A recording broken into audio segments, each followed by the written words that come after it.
નમસ્કાર, ગુજરાત ફર્સ્ટમાં આપનું સ્વાગત છે। હું છું આપની સાથે વિકાસ મુકવાણા। તો ગુજરાત ફર્સ્ટનો લોકસભાનો લાઈવ સ્ટુડિયો હવે આવી પહોંચ્યો છે જૂનાગઢમાં। જી હા, એ જૂનાગઢ કે જ્યાં ગુજરાતનો સૌથી મોટો પર્વત આવેલો છે, ગિરનાર પર્વત। આ એ જગ્યા છે કે જે ભવનાથ તળેટી પરિક્રમા મહાશિવરાત્રિના મેળા માટે પ્રખ્યાત છે, સાથે સાથે તેનું રાજકીય મહત્વ પણ ખૂબ જ છે। 15 ઓગસ્ટ 1947ના રોજ ભારત દેશ આઝાદ થયો હતો। જો કે જે જૂનાગઢ છે તે 9મી નવેમ્બરના રોજ આઝાદ થયું હતું। સરદાર પટેલ સાહેબ કે જેમણે જૂનાગઢને ભારતમાં તેમાં સમાવેશ કરવામાં આવ્યો હતો। મારી સાથે કોંગ્રેસ ઉમેદવાર જોડાયા છે કે જે આ વખતે જૂનાગઢ લોકસભા ચૂંટણી લડી રહ્યા છે। હીરાભાઈ, આપનું ગુજરાત ફર્સ્ટમાં સ્વાગત છે। સૌપ્રથમ તો આપ પ્રથમવાર લોકસભાની ચૂંટણી લડવા જઈ રહ્યા છો। એક સરપંચથી લઈ હવે સાંસદ માટેની આ ચૂંટણી કેવી તમારી આ સફર રહી? અમારી સફર, હું એક ગાદીવાદી કોંગ્રેસી અર્જન બાપાને ત્યાં ખેડૂત પુત્રને ત્યાં જન્મ થયો ત્યારથી અભ્યાસ કરીને 22 વર્ષની ઉંમરેથી સરપંચથી આ સંસદ સુધીની જે સંઘર્ષ ગાથા છે એમાં સરપંચ બનીને સરપંચ યુનિયન બનાવ્યું, સાથે ધાર્મિક રીતે ગરબી મંડળો ચલાવી, સ્વાધ્યાય પ્રવૃત્તિમાં પણ 86થી 91 સુધી કામ કર્યું। રાજકીય કરતાં ધાર્મિક અને શિક્ષણનો વધારે મને ગમે છે। ત્યારે જિલ્લા પંચાયત વિપક્ષ નેતા તરીકે કામ કર્યું, લોકોની સેવા કરવી, લોકો વચ્ચે રહેવું, લોકોના કામ માટે દોડીને જવું, એ મારી એક ટેવ, શોખ યા તો સેવા જે પણ ઘણું એ છે અને મને એનાથી ખૂબ આનંદ થાય છે। તમે ખૂબ જ સારા ધાર્મિક કામ કરો છો, લોકોને મદદ પણ આવો છો, સામાજિક કાર્યો પણ તમે કરેલા છે। પરંતુ અહીંયા હાલ ચૂંટણીની વાત થઈ રહી છે, ચૂંટણીમાં જે જીતશે તે બાજીગર કહેવાશે। તમે 2022ની વિધાનસભા ચૂંટણી પણ લડ્યા હતા કેશોદથી તમે હારી ગયા હતા। તો તમને કેમ વિશ્વાસ છે કે તમે આ 2024ની લોકસભા ચૂંટણી જીતી જશો? સ્વાભાવિક કે અહીંના એમપીએ 10 વર્ષથી કોઈ કામ કર્યા નથી, ત્યારે એમના નામાંકન વખતે એમના ધારાસભ્યો અને એમને ભાજપની ટીમ પણ એવું બોલ્યા કે અમારા સાંસદ ફોન ના ઉપાડે કે ઉપાડે તમને કોઈ ફેર નહીં પડે, તમારે એમના સામે જોઈને નથી મત નાખવાનો અને એ હજુ પણ તમને મળશે પણ નહીં, એવી લોકો સમક્ષ પણ વાત કબૂલી લેવી પડી અને એ હાસ્યને પાત્ર થઈ। ત્યારે 10 વર્ષના એમના પેન્ડિંગ કામો પડ્યા છે। એ પાર્લામેન્ટમાં જોઈતું દરિયાઈ કિનારાનું CRZ કામ હોય કે ઇકોનું હોય કે ખેડૂતો પ્રશ્ને, એ પ્રશ્ન જ્યારે કોઈ પૂછો પ્રશ્ન પાર્લામેન્ટમાં ના પૂછે, વાત ના કરે, કામ ના કરે, એવા વખતે સ્વાભાવિક લોકો એમનાથી નારાજગી થાય। લોકોને પોતાના કામ કરવામાં પોતાને હરણફાર વિકાસ કરવો છે, દેશને આગળ લઈ જવો છે, દેશને મહાસત્તા તરફ લઈ જવી હોય ત્યારે જે લોકોએ કામ જ નથી કરવું યા તો પોતાના ધંધા જ કરવા છે, એવા લોકોથી લોકો તંગ આવી ગયા છે અને એમણે કંઈક નવું કલેવર જોઈએ કે જે દેશ માટે કામ કરે, જે પોતાના સીટ માટે કામ કરે, લોકો માટે કામ કરે। આવા લોકોની પસંદગી કરવી એ સહજ સ્વભાવ લોકોનો હોય છે। મને વિશ્વાસ છે કે આ વખતે અહીંયા પરિવર્તન આવી અને અમે જીત સુધી પહોંચી ગયા છે અને એ જીત બાકી છે એવું માનવું છે મારું। તમને પરિવર્તનની આશા છે, પરંતુ આખા જૂનાગઢમાં અમે ફર્યા તો ઠેર ઠેર પ્રધાનમંત્રી મોદીના ચહેરા સાથે જે ભાજપનો ઉમેદવાર છે રાજેશ ચુડાસમા, તેમના બેનર લાગેલા છે।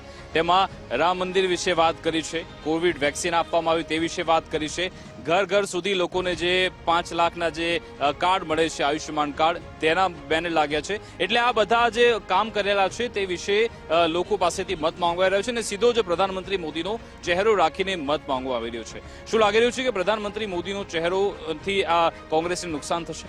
ચહેરો તો સાહેબ બેનરમાં છે, પણ આમ ગંદકી સામે જોઈ શકો તમે આખા જૂનાગઢમાં। જૂનાગઢ ખાડામાં છે કે ખાડામાં જૂનાગઢ છે। જૂનાગઢના કોર્પોરેશન વિસ્તારની અંદર કોઈ કામ થતા નથી। એક વખત રસ્તો બનાવે, ફરી તોડે, પાઇપલાઇન નાખે, ફરી તોડે, ગટર બનાવે, ગટરના કરોડો રૂપિયા છે એ ગટરમાં શું થઈ જાય। એટલે ઠેર ઠેર ગંદકી, ઠેર ઠેર રસ્તાઓ અને વિનાનું જૂનાગઢ એટલે ખાડામાં જૂનાગઢ। આવી સમસ્યાઓ છે ત્યારે માત્ર બેનરથી યા નામથી મત ના મળે, કામથી મળે છે। અને વાત થઈ આયુષ્યમાનની 5 લાખની, તો ગઠબંધનની સરકાર આવશે તો એક માણસ માટે 25 લાખ રૂપિયાની સહાય એ અમારા મેનિફેસ્ટોમાં છે. અને કોંગ્રેસ બોલે છે, કરે છે હંમેશા માટે. એવા વખતે માત્ર અમે મોદી સાહેબના બેનર લટકાવી દેવાથી કામ ના કરીએ કોઈ પણ પ્રકારનું, અને એવી રીતે લોકો અમે મૂર્ખ જાજુ સમય ના બની શકે. અને લોકોની જાગૃતિ આવી ગઈ છે. જ્યારે લોકો લડવા વળગી ગયા છે, અમે લોકો પોતાના પોતાના હકની હિત માટે લડે છે. ત્યારે આ ચૂંટણીને હું જનતા જનાર્દન જ્યારે લડવા વળગ્યા હોય પોતાના હક હિસ્સા માટે, એટલા માટે ચોક્કસ પરિવર્તન દેખાય છે એવું મારું માનવું છે. ન માત્ર બેનર પરંતુ પ્રધાનમંત્રી મોદી પોતે જુનાગઢમાં આવી રહ્યા છે. 1 અથવા તો 2 મેના રોજ તેમનો અહીંયા કાર્યક્રમ ગોઠવાઈ રહ્યો છે. જાહેર સભા પણ સંબોધવાના છે. અને મોદી મેજિક સૌ કોઈ જાણે છે. પ્રધાનમંત્રી મોદી જ્યાં પણ જાય છે ત્યારે લોકોમાં એક આકર્ષણ જોવા મળતું હોય છે. જુનાગઢમાં પ્રધાનમંત્રી મોદી આવવાથી કેટલો ફેર પડશે? સાહેબ, એ તો આ જ્યારે હારવાની થાય ને ભાજપ, ત્યારે મોદી સાહેબને સિવાય તો બીજી એની પાસે કેવું છૂટકો જ નથી. કર્ણાટકમાં પણ આખી દેશની કેબિનેટ બેઠી હતી અને બાપાના બજરંગ બાપાના નામથી ચૂંટણી જીતવા ગયા હતા, અને એ વખતે નતા જીતી શક્યા. અહીંયા LIBને તમામ રિપોર્ટો છે કે આ સીટ હારે છે, એટલે મોદી સાહેબને અહીં તાત્કાલિક બોલાવે છે. પણ લોકોએ મન બનાવી લીધું છે કે મોદી સાહેબે પણ 10 વર્ષથી આ મેમ્બર ઓફ પાર્લામેન્ટને કંઈક કેવું હતું, એમની સીટ બદલવી હતી. આ જગ જાહેર વાત છે. એટલે એ આ સીટ હારી જાય છે એમના ડરના મારે આવે છે સ્પેશિયલ આ સીટ ઉપર 2 તારીખે, એમ મારો ચોખ્ખો દાવો છે. અને આ પ્રજાનો દાવો છે, મારા એકનો દાવો નથી. સાથે સાથે એવું પણ થઈ રહ્યું છે કે કોંગ્રેસનું જે અહીંયા સંગઠન છે કે પછી ધારાસભ્યો છે તેમની અંદર જ તાલમેલ નથી. આપણે જોયું કે અરવિંદ લાડાણી જતા રહ્યા, હર્ષદ રીબડિયા પણ તમારી સાથે હતા, એ પણ જતા રહ્યા. તો કેમ આવું થઈ રહ્યું છે? પક્ષ પલટો થઈ રહ્યું છે. વફાદાર કેમ કોંગ્રેસ નેતાઓ રહેતા નથી પક્ષ સાથે? જે લોકોને સત્તા અને સંપત્તિ જોતી હતી, જે લોકોને પૈસો કમાવો હતો, એવા લોકો ચોક્કસ સમયે ફાઇલો ખોલી હોય, સમયે એમને ભૂલ કરી હોય. એટલે અમને એવું ચોક્કસ લાગે કે નેતા છે આમાંથી ગયા છે, પ્રજા ક્યારેય ગઈ નથી. આ ગત વિધાનસભામાં 7 સીટ અહીંયા કોંગ્રેસની હતી. એ સવાલ એ છે કે નેતા જાય છે એ વાત ખરી છે, માની લીધું કે જાય, એની જોડે જનતા જાય છે એવું કોઈ કારણ નથી. જ્યારે પણ એ 2017નો સમય અલગ હતો, પાટીદાર આંદોલન ચાલતું હતું. પછી 2022માં તો ફક્ત 1 સીટ મળી હતી, એક આમ આદમી પાર્ટીને મળી અને એક આપને મળી. બાકી 5 સીટ તો ભાજપ લઈ ગઈ હતી. આ વખતે દેશના ખેડૂતો છે ને બોર્ડર ઉપર લડાઈ કરે છે MSP માટે. એટલે આ વખતે તો તમામ સમાજો છે, એ એન્ટી બીજેપી કયો યા એન્ટી MP જુનાગઢ કયો, એ તમામ સમાજો લડે છે. એટલે આ વખતે અને દર વખતનું જે વાતાવરણ છે એ બેમાં ચેન્જ છે, અને એટલે જ તો એમને ચિંતા થઈ છે ને, એટલે જ મોદી સાહેબ આવે છે. જોટવા સાહેબ, જ્યારે પણ ચૂંટણી લડાતી હોય છે ત્યારે એક ગણિત બેસાડવામાં આવતું હોય છે, કાગળ પર એક ગણિત તૈયાર થાય છે અને એવું લાગે છે કે આના આધારે આપણે ચૂંટણી જીતીશું. તો જુનાગઢમાં તમે શું ગણિત એવું જોયું છે કે તેનાથી તમને લાગી રહ્યું છે કે પરિણામ તમારા તરફી આવશે? સાહેબ, એ તો એક જીતા વહી સિકંદર, અને જીતા પછી ચાણક્ય બધાય થાય. સવાલ એ છે મારા હિસાબે તો બહુ નિખાલસ માણસ છું કે જ્યારે રણનીતિ બીજી નીતિ બધી કરતા પ્રજાનીતિ સૌથી મહત્વની હોય. અને જુનાગઢની અને ગુજરાતની જનતાએ નક્કી કર્યું છે. અને જુનાગઢમાં તો ખાસ કે પ્રજાનીતિ એટલે જુનાગઢની જનતા છે એમણે તય કરી લીધો છે. એટલે એમાં તૈયારી કરીએ ના કરીએ એમના કરતાં જનતાનો પોતાનો એક અવાજ થઈ ગયો, અને જનતાને એક વિશ્વાસ છે કે અમારો અવાજ બનીને અમારો હીરો જો તો પાર્લામેન્ટ હશે યા તો કોઈ પણ ડિપાર્ટમેન્ટમાં હશે ત્યાં અમારો અવાજ થશે. જ્યારે અવાજ થવાના હોય ત્યારે સ્વાભાવિક રીતે તાકાતથી લોકો કામ કરવા માટે આગળ આવ્યા છે, અને એટલા માટે આ પરિવર્તન છે એ ચોક્કસ પ્રકારે હાલે છે. જે ભાજપ લડતું હોય છે તેની જો પેટર્નની વાત કરીએ તો એક તો હિન્દુત્વનું મિક્સર હોય છે, સંગઠનની તેમની તાકાત છે, અને સાથે સાથે વિકાસ કાર્યો એ પણ લોકોને સુધી પહોંચાડી પછી મત માંગવામાં આવતા હોય છે. તમારી મેં પ્રોફાઇલ ચેક કરી તો તમે મંદિરોમાં પણ જાઓ છો, સાધુ સંતો સાથે મુલાકાત કરો છો, સામાજિક જે કાર્યક્રમ છે તેમાં પણ જોડાતા હો છો, અને વિકાસ કાર્યોની પણ વાત કરો છો. શું તમે પણ તે પેટર્ન પર ચાલી રહ્યા છો? અરે હંમેશા માટે રાજા રજવાડા વખતે પણ રાજસત્તા ઉપર ધર્મસત્તા હતી. હું રાજસત્તા ઉપર જ ધર્મસત્તાને માનું છું. ભગવાન સોમનાથનો જીર્ણોદ્ધાર સરદાર વલ્લભભાઈ પટેલે કર્યો તો એ કોંગ્રેસના પ્રમુખ હતા ગુજરાતના, અને દેશના ગૃહપ્રધાન હતા. પણ અમે એના નામે ક્યારે ના તો અમારા મુરબ્બી સરદાર વલ્લભભાઈ પટેલ હોય, ગાંધીજી હોય કે કોંગ્રેસી આગેવાનો, કે અમે પણ એમના નામે એનો મિસયુઝ કરીને મત માંગતા નથી. અમે એમને 100% અમારા માથા બરાબર માનીએ છીએ. જ્યારે ભારતીય જનતા પાર્ટીને સીડી બનાવીને એ સત્તાને કબજે કરવા માટે માંગે છે, એ પણ સૌથી સારું આ જિલ્લાની પ્રજા, કારણ કે ભગવાન સોમનાથ પહેલું જ્યોતિર્લિંગ એ સોમનાથ આવેલું છે. નંબર 2 ધાર્મિક હોવું, આધ્યાત્મિક હોવું એ આપણું કલ્યાણ અને ભગવાનને માનીએ છીએ એટલે છે, નહીં કે મત લેવા માટે. એટલે અમે મત લેવા માટે મારી પાસે ગૌશાળા છે, ગાયો, એ ગાયોનું દૂધ એટલા માટે કે ગાયો મને મારી જિંદગીથી રક્ષિત કરે છે. જ્યારે આ લોકો એનો ફોટો રાખીને એમ કે અમે આની રક્ષા કરી, અરે આ વળી કોણ એવા હતી ગાયોની રક્ષા કરનારા? જે લોકોએ 250 કરોડ એમના ઇલેક્ટ્રોનિક બોન્ડ ગાયોની કાપવાની મટનની ફેક્ટરીઓ પાસેથી લીધા છે. અને અમે તો અમારા બાપ રાજા નંદ હતા ને કૃષ્ણ ભગવાન વખતના, તે દિને અમારે ઘરે ગાયો છે અને અમારી મા દીકરી બહેન એમની સેવા કરે, અમે એમની સેવા કરી. આજે મારે ત્યાં 25 ગાયો છે. તો ગાયોને પાડવી, ગાયોને પાડતા નથી, ગાયો અમને પાડે છે, એમ અમારી સમજ છે. ગાયોથી દેશ સુખી થશે. એટલે તો બ્રાઝિલમાં ક્યાં હિન્દુ ધર્મ છે, તો બ્રાઝિલમાં ગીર ગાયો કેટલી છે. એને બદલે અહીંયા ગાયોના નામે મત માંગવા માટે, 33 કરોડ દેવતાના નામે મત માંગવા માટે એમ કરીને ભાજપ મત લે છે. અમે દિલથી ગાયોને માનીએ છીએ, ધર્મને માનીએ છીએ અને રાજ સત્તા ઉપર ધર્મ સત્તા છે. કાયમી અમે ભગવાનને માથું નમાવીને ચાલશું, એનો ગેરઉપયોગ ક્યારેય નહીં કરશું. એ પણ પ્રજા જાણી ગઈ છે. અહીંયા ભાજપ એમ કહે છે કે અમે વિકાસ કાર્યો પણ કર્યા છે. ઉપરકોટની વાત હોય કે પછી મહાશિવરાત્રીના મેળા દરમિયાન આયોજન હોય કે પછી પરિક્રમા દરમિયાન લોકોને આપવામાં આવતી વ્યવસ્થા હોય, અહીંયા કહેવાય છે કે અહીંયા જે લાખો જે ભક્તો આવે છે તેમના માટે સારી સુવિધાઓ છે, સારી રીતે તે અહીંયા આયોજનમાં જોડાઈ શકે તે માટે અહીંયાનું જે સંગઠન છે તે પણ કામ કરે છે, સરકાર પણ કામ કરે છે, ધારાસભ્યો સાંસદો પણ કામ કરે છે, એટલે અમને મત મળવા જોઈએ. સર એ બધે અંબક છે. હું તમને કોંગ્રેસે જુનાગઢના કાર્ય કરેલા એના વખતમાં 2 મિનિટમાં બોલી જાઉં કે અહીંયા 3 શુગર ફેક્ટરી હતી ખેડૂતો માટે. તાલાળા શુગર ફેક્ટરી, કોડીનાર અને ઉના, એ કોંગ્રેસે બનાવી હતી. આ લોકો ભંગાર વેચીને ખાઈ ગયા છે. અહીંયા મોટો એક ગ્રોફેટનું કારખાનું હતું, દૂધની મોટી ડેરી હતી, ફાર્મસી હતી, એ ભાજપે આવીને એમને ખાઈ ગઈ. અહીંયા 250 ડેમો છે ગુજરાતના, એ તમામ કોંગ્રેસે કર્યા હતા. એમાં ડેમ અહીંયા પણ 12 થી 15 ડેમો છે, એ કોંગ્રેસે બનાવ્યા હતા. અહીંયા ગ્રાન્ટ ટેબલ સ્કૂલો, કોલેજો 5 ગામ વચ્ચે એ આ વિસ્તારમાં જે હતી એ પણ ભારતીય જનતા પાર્ટી આવીને એક પણ ગ્રાન્ટેબલ સ્કૂલ નથી કરી. છેલ્લી વાત કરીશ તો પ્રાઇમરી સ્કૂલમાં 24 વિદ્યાર્થીથી ઓછા હોય તો મર્જરના નામે ઘણા ગામોમાં સ્કૂલો બંધ કરી દીધી. કોંગ્રેસની સરકાર વખતે બે બાળકો માટે પણ શાળા ખોલવામાં આવતી હતી. જેમ કે કનકેશ્વરીમાં એક સાધુ માટે પણ બૂથ ખોલવામાં આવ્યું હતું ડિલિમિટેશન. લોકશાહીનો આ લોકોએ લોકશાહીની હત્યા કરી. એનાથી આગળ વાત કરું તો જ્યારે કોઈ પણ કામ ના કરતા હોય અને ઉદ્યોગની વાત કરતા કે ઉદ્યોગની સરકાર છે તો વેરાવળનો GSCL, Ambuja, CCCL, Indian royal, સિદ્ધિ, GIDC Veraval, GIDC Junagadh, GIDC પોરબંદરના હાથી સિમેન્ટ, ઓરિએન્ટલ, મહારાણા મિલ, યા તો બિરલાભાઈ, આ તમામ કોંગ્રેસના વખતમાંથી ન તો એક પણ GIDC આ સરકારમાં આવી, ન તો એક પણ ઉદ્યોગ આવ્યો. માત્ર ને માત્ર વાતોના વડા કરે. 33% બજેટ માત્ર ને માત્ર માર્કેટિંગમાં નાખીને લોકોને છેતરીને ગુમરાહ કરીને બહુ થઈ ગયું. જૂઠનો દસકો જ હોય, સત્યની શતાબ્દી હોય. અમે પછી ફરી સત્યની શતાબ્દી શરૂ થવા જઈ રહી છે. એના ન તો એમના MLA MP ફોન નથી ઉપાડતા. અરે 8 મહાનગરો છે, એમાં તમામ જગ્યાએ ફાટક મુક્ત થઈ ગયા, તમામ જગ્યાએ ઓવરબ્રિજ છે. જુનાગઢમાં એક પણ ઓવરબ્રિજ નથી, ફાટક નથી, અરે રસ્તાઓ નથી, મહાનગર જેવું કંઈ લાગતું નથી. આ બધો ચાન્સ તો તમને 2017માં પણ મળ્યો હતો જ્યારે તમામ સીટ કોંગ્રેસને આપવામાં આવી હતી. તો એ ગાળામાં શું કોઈ વિકાસ કાર્યો કર્યા ખરા કોંગ્રેસે?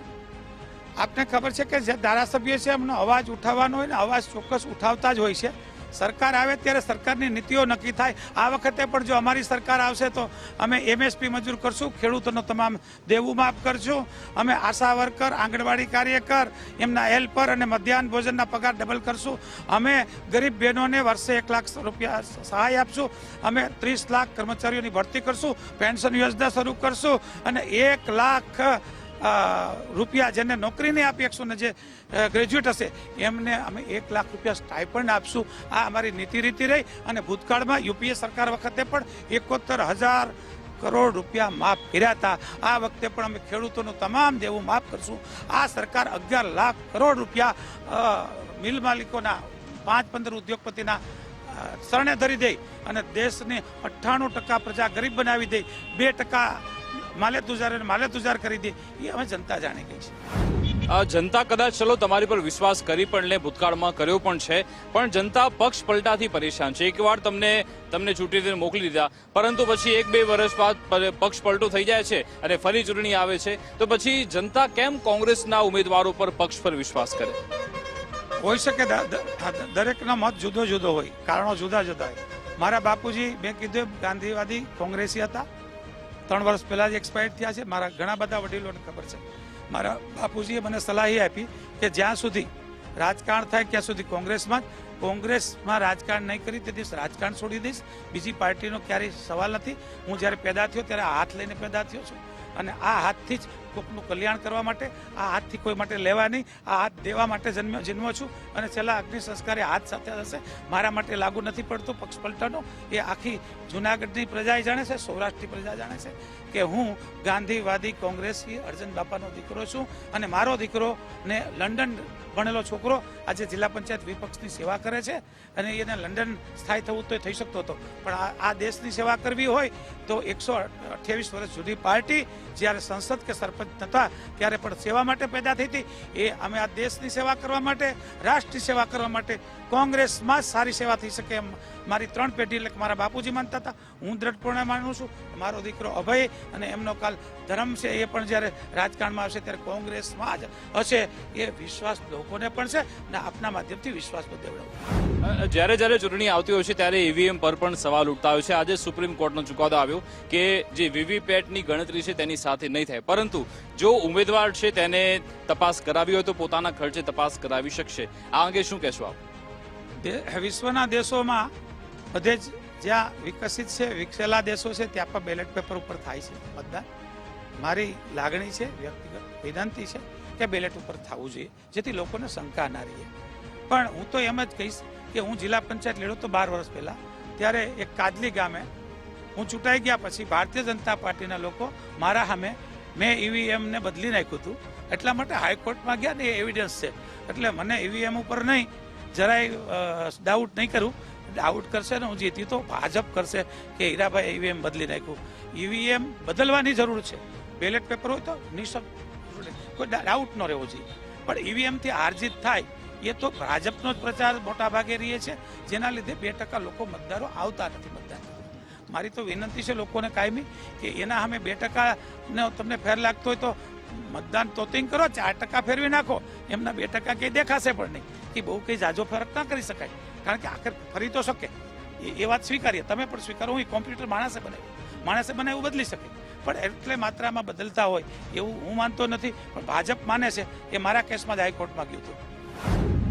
તમે જ્યારે સવારથી લઈ રાત સુધી પ્રચાર કરો છો, લોકો પાસે જાઓ છો, ત્યારે લોકો આપને શું પ્રતિભાવ આપે છે? તમે કયા મુદ્દા ઉઠાવો છો લોકો સમક્ષ?